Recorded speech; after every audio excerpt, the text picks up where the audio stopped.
Hi everyone, welcome to Adda 247 career power Rajahmundry.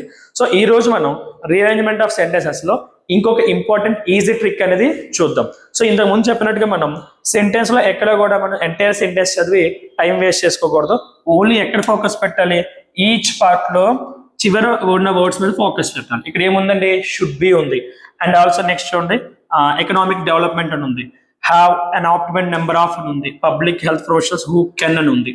Okay, ఇక్కడ మీరు జాగ్రత్త చూడండి, can modal verb, okay, should also modal verb, తర్వాత వచ్చింది బి వచ్చింది.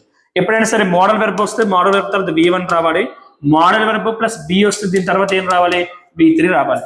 కాబట్టి మనకి డి తర్వాత ఉన్న సెంటెన్స్ లో V1 కనిపించాలి, ఏ తర్వాత ఉన్న దాంట్లో ఏం రావాలి, V3 కావాలి. సో ఆప్షన్స్ లో చూడండి, మీకు మీట్ V1, సో డి తర్వాత ఎవరు వస్తారు, బి వస్తుంది, ప్రమోటెడ్ ఏంటి V3. సో V3 ఎక్కడ వస్తుంది, మనకి ఏ తర్వాత వస్తుంది. అంటే సి అనేది ఎవరి తర్వాత రావాలి, ఏ తర్వాత రావాలి.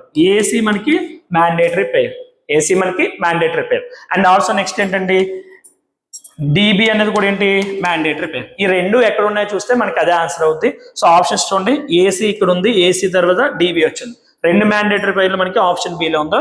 సో కాబట్టి option B is correct one. So ఇలా మనం ఈజీగా ఈ సెంటెన్స్ రీఅరేంజ్మెంట్ అనేది ఈ ట్రిక్స్ తో చేయొచ్చు. Okay, next. So here is a practice question for you. Kindly try to solve it. Okay, thank you very much.